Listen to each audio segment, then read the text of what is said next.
Begitu juga kita lihat Nabi Musa alaihissalam. Pada saat Allah memerintahkan pukulkan tongkatmu ke air laut itu, maka Nabi Musa pun memukulkan tongkatnya ke air laut. Tidak ada pertanyaan dari Nabi Musa, kenapa ya Allah kok saya pukulkan tongkat saya ke laut? Enggak ada. Perintahnya pukulkan tongkatmu ke air laut, maka dipukulkan oleh Nabi Musa alaihissalam. Dan Nabi Musa tidak pernah tahu kalau dari hasil pukulan tongkatnya ke air laut itu, maka kemudian air laut itu membelah, memisahkan diri, sehingga menjadi sebuah jalan untuk menyelamatkan Nabi Musa dan kaum Bani Israel.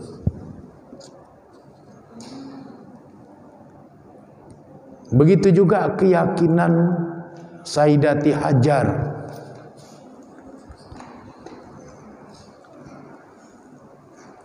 Waktu Nabi Ibrahim alaihissalam meninggalkan Sayyidati Hajar bersama putranya Ismail alaihissalam di lembah Mekah yang tandus, tanpa adanya sumber pangan dan sumber minum.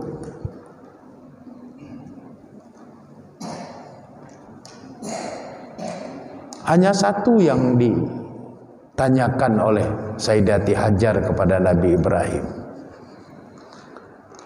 Apakah engkau meninggalkan kami di lembah ini karena perintah Allah? Maka Ibrahim mengangguk, iya.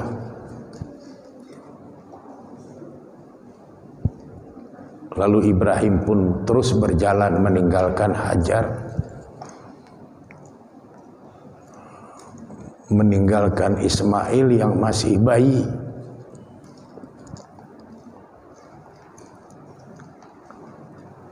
Tapi karena Hajar yakin bahwa itu perintah Allah yang harus ditaati,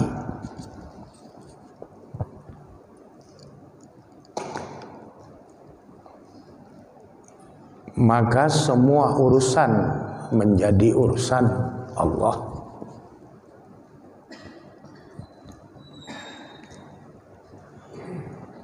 Allah lah yang kemudian membuat hentakan telapak kaki, tumit kakinya Nabi Ismail itu mengeluarkan air Zam-Zam. Air yang kalau diminum tidak payah makan pun orang sudah memiliki kekuatan untuk bisa bertahan hidup.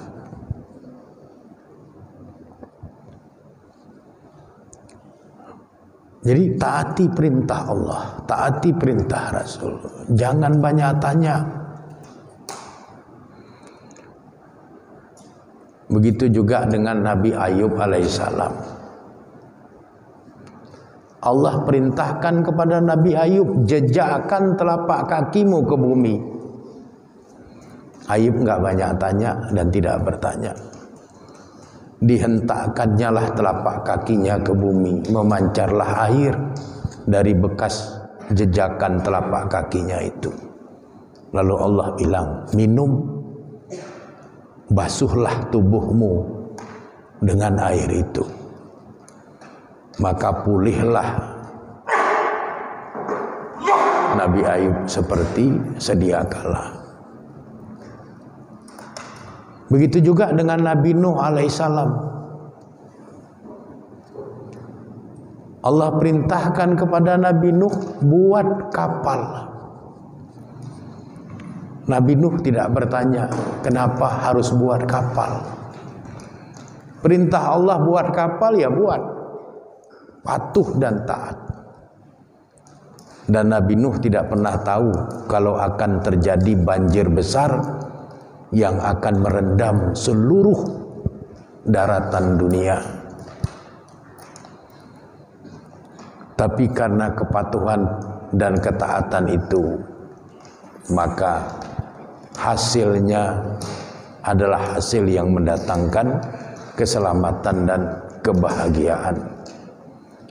Jadi kata Imam Ibnu Hajar Al-Asqalani, kalau mau hidup kita ini senantiasa berorientasi karena Allah untuk mencari rahmat Allah dan ridha Allah, yang pertama mohonlah agar Allah memberikan taufik bimbingannya kepada kita. Yang kedua, taatlah kita kepada Allah, taatlah kita kepada Rasul, tidak perlu banyak tanya ini tanya itu. Kalau Allah sudah memerintahkan, patuhi. Kalau Rasulullah sudah memerintahkan, patuhi.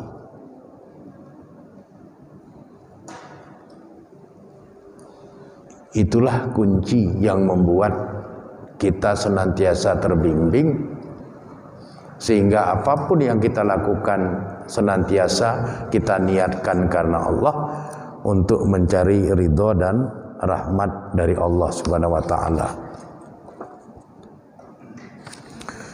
Imam Muslim di dalam kitab Syarah Sahih Muslim, Imam Nawawi maksud saya, di dalam kitab Syarah Sahih Muslim, yaitu Imam Abu Zakaria Muhyiddin bin Yahya bin Syaraf An-Nawawi yang wafat tahun 676 Hijriah, menjelaskan tentang hadis bahwa orang masuk ke surga itu bukan hanya karena amal ibadah dan kebaikannya semata, tapi karena adanya rahmat Allah.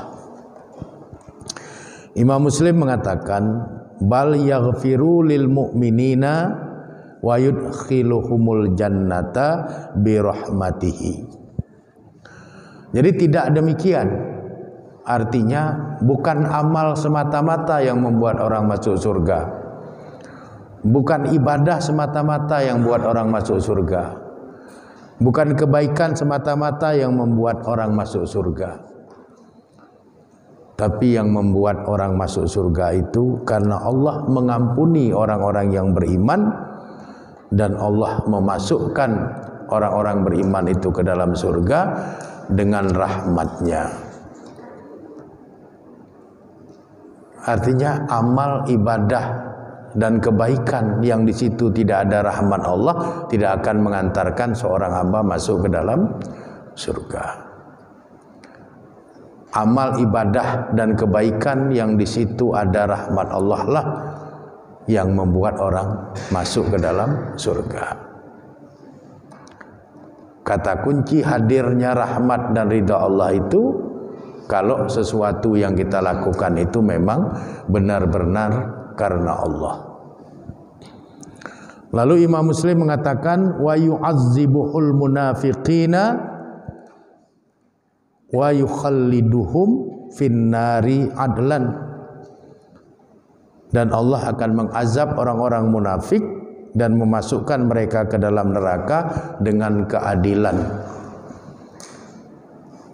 Kenapa orang munafik diazab dan dimasukkan ke dalam neraka lalu dipandang itulah keadilan?